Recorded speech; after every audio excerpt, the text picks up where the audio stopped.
టారిఫ్లతో Trump భారత్ను లొంగ తీసుకునే ప్రయత్నం చేశారు, కానీ భారత్ లొంగలేదు. దీంతో యూరోపియన్ యూనియన్ దేశాలను రెచ్చగొట్టి ఒక కుట్ర చేసే విధంగా ట్రంప్ ప్లాన్ చేస్తూ ఉన్నారనేది సమాచారం.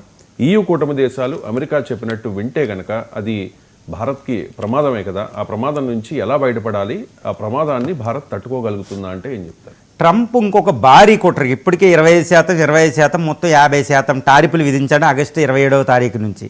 ఇది సరిపోతే, ఎందుకంటే ఇండియా లొంగలే, పట్టించుకోవడంలా, అన్ని దేశాలతో ట్రేడ్ డీల్ అయ్యి చేసుకుందాం. అసలు ట్రంప్ లెక్క చేయలే. ఆయన 3 సార్లు ఫోన్ చేసినా 4 సార్లు ఫోన్ చేసినా అసలు మోడీ పట్టించుకోవడం లేదు. అమెరికాని తూచుకట్టు కింద తీసి పడేసింది ఇండియా. ఇలాంటి సందర్భంలో ట్రంప్ ఇంకా వెనక తగ్గకుండా ఇంకొక భారీ కుట్రకి బరి తెగించాడనమాట. భయంకరమైన ఇది డిసీవ్నెస్ అనమాట. భయంకరమైన ఒక బిగ్ ప్లాన్ చేశాడు ఇండియాని ఆడించడానికి. అదేంటంటే యూరోపియన్ యూనియన్ కూడా మాకులాగా ఆంక్షలు విధించండి ఇండియా మీద, ఆ టారిఫ్స్ విధించండి. అదేవిధంగా ఇండియా నుంచి దిగుమతి చేసుకుంటున్న రిఫైన్డ్ ఆయిల్, గ్యాస్ల మీరు దిగుమతి చేసుకోకండి.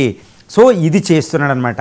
ఈ మాట మాత్రం విని EU మాత్రం మన మీద మళ్ళీ టారిఫ్స్ వేస్తే అమెరికా విధించినట్టు అది మన ఇండియాకి చాలా పెద్ద ప్రమాదం అండి. ఎందుకంటే ఒకటి గుర్తుపెట్టుకోవాలి, యూరోపియన్ యూనియన్ అంటే 27-29 దేశాలు యూరోప్ ఖండం దేశాల ట్రేడ్ అంటే $150 బిలియన్ నుంచి $180 బిలియన్ ట్రేడ్ అండి. అది అంటే ప్రపంచంలో అతి ఎక్కువ వాణిజ్యం భారత్ చేసేది యూరోపియన్ కంట్రీస్తోనే. జర్మనీ, ఫ్రాన్సు, బ్రిటన్, ఈ నార్వేజియన్ కంట్రీసు, అదే Scandinavian countries, Spain, Portugal, Netherland, ఇవన్నీ దేశాలతో మనం చేసే ట్రేడ్ EUతో. EU అవి కూడా అడుగుతున్నాయి రష్యా ఆయిల్ దిగుమతి చేసుకోవద్దని. ఇటు అమెరికా దారిలో వెళ్ళి మన మీద అమెరికా అధ్యక్షుడు ట్రంప్ ఇప్పుడు అడుగుతున్నాడు. అలాంటిది న్యూయార్క్ టైమ్స్ ఇవన్నీ ప్రచురిస్తున్న ఈ వార్తలు కూడా ఇదేమీ అవాస్తవం కాదు. ఈ ట్రంప్ ఈ చెప్పినట్టు EU నడుచుకుని మన మీద ఆంక్షలు విధిస్తే, ఈ టారిఫ్స్ విధిస్తే మన ట్రేడు ఇప్పటికే 20% ట్రేడ్ దెబ్బతింది ఇది అమెరికాతో. దాన్ని తట్టుకోవడానికి మార్గాలు ఉన్నాయి. యూరోపియన్ కూడా ఈ మార్గంలో అయితే యూరోప్ అమెరికా కలిపితే మొత్తం మనకి 45-50% ట్రేడ్ అక్కడే జరుగుతుంది. అంటే భారత వాణిజ్యంలో సగం వరకే భయంకరమైన ఎఫెక్ట్ అవుతుంది. అది ఇండియన్ గ్రోత్ రేటు 2% వరకే పడేస్తానమాట. అంత భారీ కుట్రకి దిగాడు ఇప్పుడు ట్రంప్. మరి యూరోపియన్ దేశాలు ట్రంప్ మాట వింటాయా? ఇది చాలా ప్రధానమైన విషయం అండి. అప్పుడే భారతదేశం చాలా జాగ్రత్తగా ఉండాలి. ఏ విధంగా అంటే అమెరికా మాటని, ట్రంప్ మాటని యూరోపియన్ కంట్రీస్ వినే అవకాశాలు 90% లేవు. ఎందుకు లేవు అంటే 100% కూడా లేవని చెప్పాలి. యూరోపియన్ ట్రంప్ వల్ల భారీగా టార్చర్ గురవుతుంది. అసలు రష్యా ఉక్రెయిన్ యుద్ధంలో ఈ యూరోపియన్ కాంటినెంట్ అంతా ఉక్రెయిన్ సపోర్ట్ చేస్తుంటే అమెరికా అధ్యక్షుడు పక్కకి వెళ్ళాడు. పుతిన్తో ఆయనే యూరోపియన్ పక్కన పెట్టి డైలాగ్ చేస్తున్నాడు. కాబట్టి అది హర్ట్ అయ్యి ఉంది. అదేవిధంగా అసలు పట్టించుకోవడంలే. ఈవెన్ టారిఫ్లు కూడా విధించాడు యూరోపియన్ యూనియన్ మీద టారిఫ్లు విధించి మిలిటరీ కోఆపరేషన్ లేకుండా, నాటో పట్టించుకోకుండా ఉంటే ట్రంప్ చేసే పనికి మెంటల్ ఎక్కిపోతుంది. అంత భయంకరంగా ఉందన్నమాట యూరోపియన్ యూనియన్ పరిస్థితి.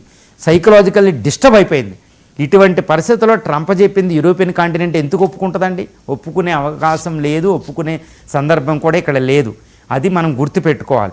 అదేవిధంగా భారతదేశంతో అది ఫ్రీ ట్రేడ్ అగ్రిమెంట్కి డిస్కషన్ చేస్తుంది. సో అమెరికాని పక్కన పెట్టి వాళ్ళు డిస్కస్ చేస్తున్నారు. 2 జియోగ్రఫికల్ ఇండికేటర్స్ అనే అగ్రిమెంట్ కూడా కుదుర్చుకోబోతున్నారు. అది కూడా ఇంపార్టెంట్. యూరోపియన్ యూనియన్లో లేకుండా అక్కడ బ్రిటన్తో మనం ఆల్రెడీ ఒక పెద్ద ట్రేడ్ ఒప్పందం చేసుకున్నాం. తర్వాత ఫ్రాన్స్తో అద్భుతమైన సంబంధాలు ఉన్నాయి.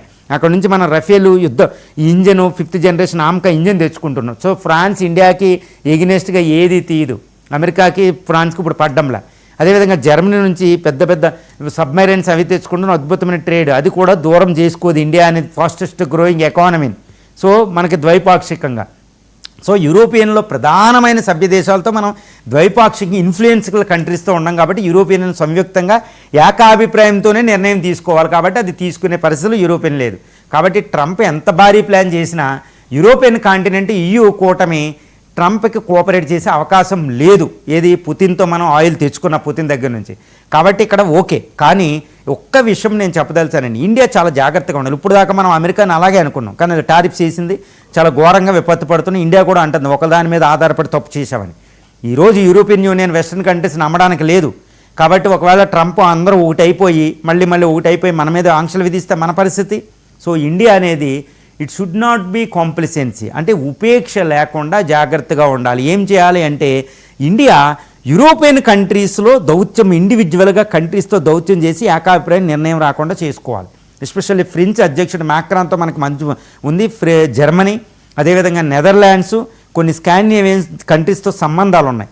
వీటిని రీసెంట్గా మనం భారత ప్రధాని వెళ్ళిన సైప్రస్, అంటే యూరోపియన్ యూనియన్ కాంటినెంట్లో EUలో ఒక్క దేశం అబ్జెక్ట్ చేసినా నిర్ణయం అమలు కాదనమాట.